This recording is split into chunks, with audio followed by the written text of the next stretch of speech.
Alright, welcome back everybody to Benvenue's Corner. It's been a little while, hasn't it? Been a hot minute. I apologize for that. Unfortunately, for those that don't know, I might have mentioned this before, I do have a health condition. It's just chronic, and every once in a while it flares up on me, and I had a pretty bad one for the time being I was gone. Had to get some more tests done, a medication change. Long story short, I'm feeling a little better now, and I'm back in action to try to hopefully finish out this season, see what happens with your Orlando Sentinels and their quest to make the playoffs. They currently sit at 9-5 after last week's loss, and they face the Brooklyn Bulls in Week 15. Injured starter at right guard, Seth Costanzo, was trying to come back early, but we thought better of it and say, nah, we don't want to risk a worse injury by making him come back too soon. So he will stay out Week 16 and be healthy for Week 17, the final game of the season, the regular season anyway, hopefully not of our season. Coach Hennessy wants to get this team to the playoffs. He said it's a playoff team, and if I don't get them there, I'm done. I'm going to resign. Do you think the Sentinels will actually hold them to that if they don't get them there, considering how he's turned this team around from 2-14 to 9-5 with a chance for the playoffs? I'm not sure. He seems to be a man of his word. So in the Brooklyn Bulls, we have a 6-8 team, but their record is rather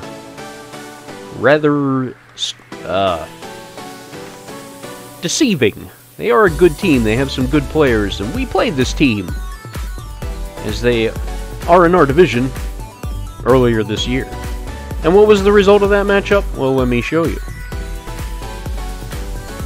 It was way back in Week 2, and we won 26-21 in a close game. And let's take a look at the performances. There you can see Kiefer Byrne had one of his kind of classic performances of this year. About 200 yards, 1 touchdown, 1 interception, 75% completion percentage. But Bruce Groom, their starting quarterback, had an awful day. 207 yards, 2 touchdowns, 5 interceptions, and a 60% completion percentage. On the ground, Tyrone Washington had a huge touchdown run of 74 yards and had a great day on the ground in general. Dalton Triplett hadn't quite gotten it going yet and only had 78 yards on 21 carries, no touchdowns. And you can see their backup, Devontae Warford. They actually play him a lot. On the season, these two guys have 7 touchdowns, but Warford's is coming in a lot less carries. You see Tyson Kerr hadn't gotten it going yet either, as the rookie. On the receiving end, there's the man Perry Wood. They have Buzz Jones with a touchdown, Jeffrey Cole with another touchdown, 2 big wide receivers and a tight end. There's Parrish McCarthy, the rookie. There's Big Mick McCarthy. Dalton Triplett with 8 catches. 8 catches out of the backfield. Byron Lewis, Quincy Palmer, Tyrone Washington. On the blocking end, only 1 sack let up by an offensive lineman. That was Simon Gibson, the backup center. On defense, Joseph Sullivan, London Bates, usual suspect there. Bronson Leonard, Denario Blanton, Colton Younger, Zaire Witherspoon, Mark Simmons, Eric Colvin, LaMarcus Blades, Aaron Ryans, Julius Lamb, tackles for loss. Avery Davis had 3, and a whole lot of people with 1. And sacks, only Cassidy Whitworth, who is their team leader. He's up there. I think he's got 10.5 on the season. Compare that with Tanner Malone. He's got 13 for our team. There's the big game that Aaron Kershaw had earlier in the season. His 3 interception game. He's only got 2 more for the rest of the season. he still leads the league with 5. Sean Stewart had 1. Bronson Leonard, Kent Patton, the 4th string cornerback.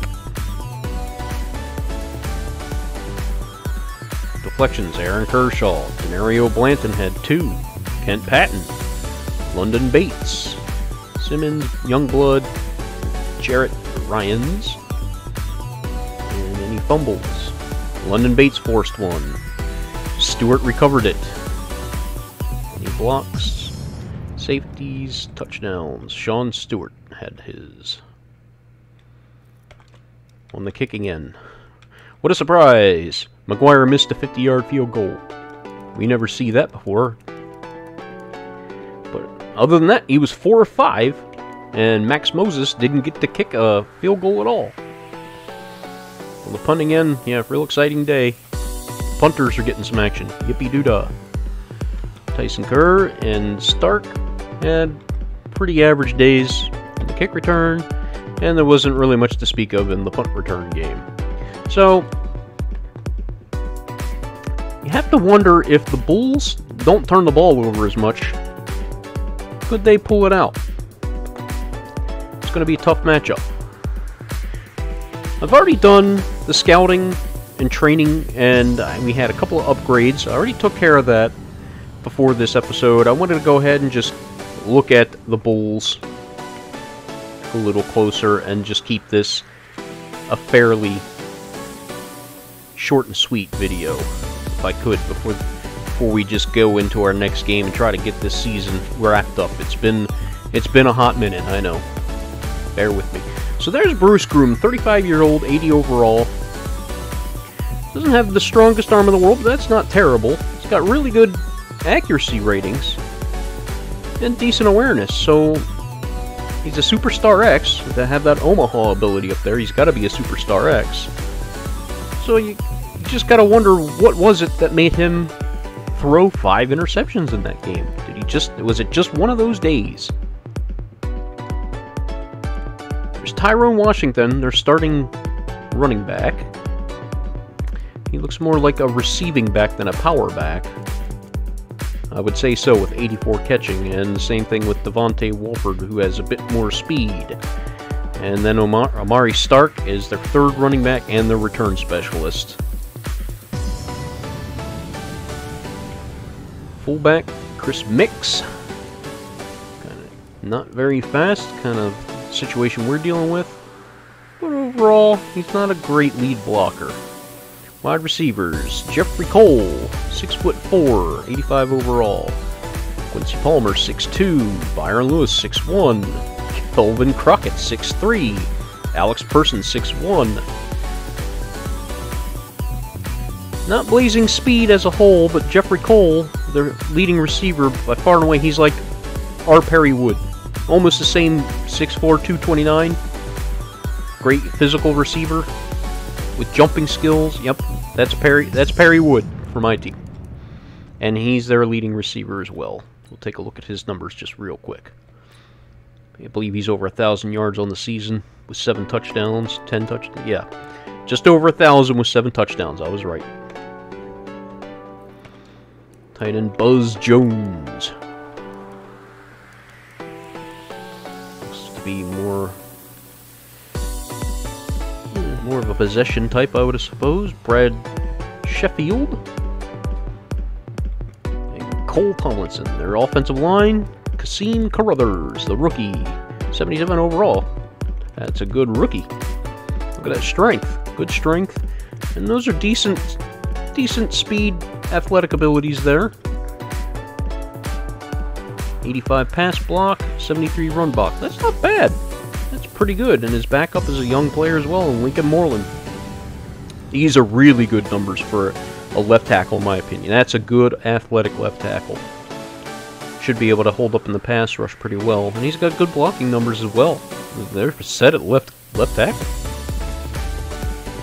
We got Kiefer Horn, an 81 overall left guard. Fairly young. Ernest Childers. And yeah, I mean, the agility could be a bit higher, but overall, that's really good. Athletic. For your guards that have to pull, good blocking numbers. Center Cal Abrams, 72 overall. These guys don't have to be as athletic. Good run blocking.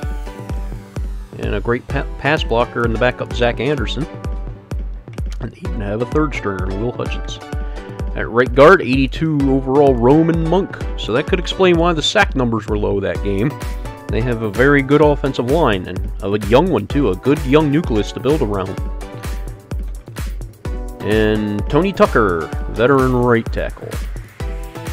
Marco Ayers, so maybe they'll be looking for a right tackle, or maybe they can move their backup left tackle to right tackle in the future. Avery Davis, 86 overall, left end. Superstar X, unstoppable force. Looks to be a power rusher for sure. Look at that, 82 power moves, 90 strength, 87 tackle. Yep, he could be a problem. Backup William Logan's in the same mold, 78 overall. Not bad there. Cassidy Whitworth, he's the guy that my offensive coordinator's worried about. Looks like he's a Superstar X, Fearmongers. Looks like the speed rusher type. Yeah, 93 finesse, 91 tackle. Good grief. Curtis Perry, the backup. He's more of a power rusher as well. He's not really a finesse rusher, speed guy. Defensive tackle, Colton Younger, DeJuan Lacey, Jelani Stills. Good run plugger here. Bronson Leonard, Superstar X, run stuffer. Good grief. Not the fastest linebacker, so maybe there's some mismatches to be had there in the passing game. Joseph Sullivan's injured, but they have a 74-year-old, 74 overall, 23-year-old Superstar backup in Anton Simpson. Again, not the fastest guy. Joseph Sullivan seems to be the more complete middle linebacker. This guy is strictly run stopper. And Xavier Wilcox, another 23-year-old, waiting in the wings, and the 24-year-old rookie Danny Hilton. Jimmy Hillard. So their linebacking core does not have speed, and maybe this is where we can expose this team this game. Without their middle linebacker starting, they don't have a lot of speed out there.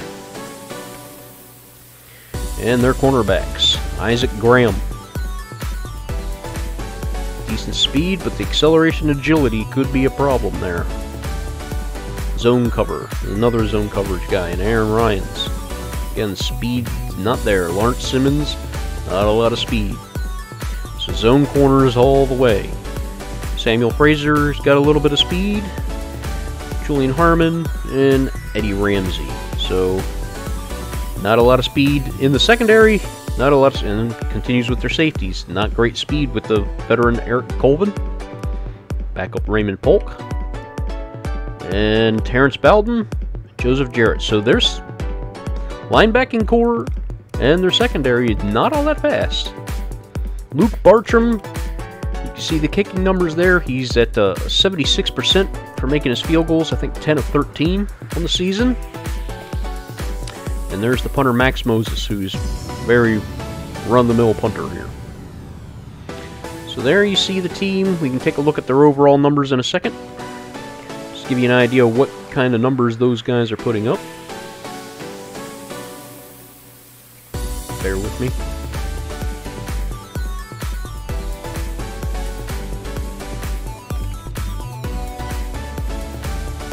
Here come the Bulls. So you can see Bruce Groom, 3,500 yards, but 20 touchdowns and 16 interceptions. That's not a great ratio. And sacked 25 times, so that offensive line has been keeping him fairly clean. You see Tyrone Washington, 850 yards, 4.1 carry. There's Wolford with almost 5 yards per carry, and I told you 7 touchdowns. Groom's got 3 touchdowns, so he likes to run it every once in a while. And they give it to the big fullback Chris Mix every once in a while on the goal line. And Stark has found the end zone on the ground. On the receiving end, there's Jeffrey Cole, by far and away their leader as far as receiving yards, but they like Buzz Jones a lot. 71 catches, 663 yards, and also 7 touchdowns. The backup finds the end zone as well in Brad Sheffield, so something to look out there. And I said, yeah, their offensive line has done a real good job, so they must be starting the rookie at right tackle in order for him to get these games played and snap count. Yep. On the defense, Bronson Leonard leads them in tackles. Ryans and Graham, the two corners, in second place. Strong safety, there's the starting middle linebacker who's missed some games, so that's probably why he's down so far. Tackles for loss, Avery Davis with 15. Goodness. William Logan with 8. Sacks, it's Cassidy Whitworth with 10.5, and that's pretty much it. A lot of guys with just a couple here and there. Interceptions, not a whole lot. Jarrett, Leonard, Whitworth, Sullivan, Graham, Boughton. Deflections, not a ton. So, looks like their secondary can get exposed here. Forced fumbles. Quite a good amount there. How many do they recover, though? Quite a bit. So, they turn the ball over well with fumbles. Looks like they blocked a kick. Safeties. And we'll take a look at Luke Bartram. Yeah, he has some trouble with the long ball, which you do understand with that 88 kick power. Made all of his extra points. Yep, 76%, 10 of 13, just like I thought. And one of his field goals was blocked. So, and there's Max Jones. Yeah, that average is well below average. But the inside, he's got a lot inside the 20 though. Kick return, you can see Amari Stark and Wolford. Pretty much that 23 yards average. It's pretty average. And Stark as a punt returner, 8.2 is actually fairly high. The average is about maybe like 7.5, somewhere around there. So there you see the Brooklyn Bulls and what our challenge is. We beat them last time by 5 points, but that was way back in week 2. The Sentinels are a different team now. Different offense. Injury to Seth Costanzo, so the offensive line's a little different. The wide receiving core is a little different. So what is this week going to have in store for us? We're going to find out next episode. Well, it'll be live commentary by yours truly. I don't record this ahead of time and then record an audio track in post and dub it over. It's all me live because I'm planning on doing this for something called the Relocation Football League I've talked about before. And it might happen someday. Not sure. But I can't very well just say, oh, I made a mistake, hit the pause button, rewind that so I can call it again and get it right. No, I need the practice to get smooth as I possibly can. So thanks for joining me, everybody. I hope this video is finding you well, happy, and safe. All your family and loved ones doing well. I hope so. And we'll see you next time on Benvenue's Corner, where it'll be the Orlando Sentinels at home, facing off against the Brooklyn Bull division rivals. And the race to the playoffs. Can the Sentinels do it? It was looking real good when they were rolling off that big victory streak that they had of 4 games, but then it's been rocky ever since. Take care, everybody.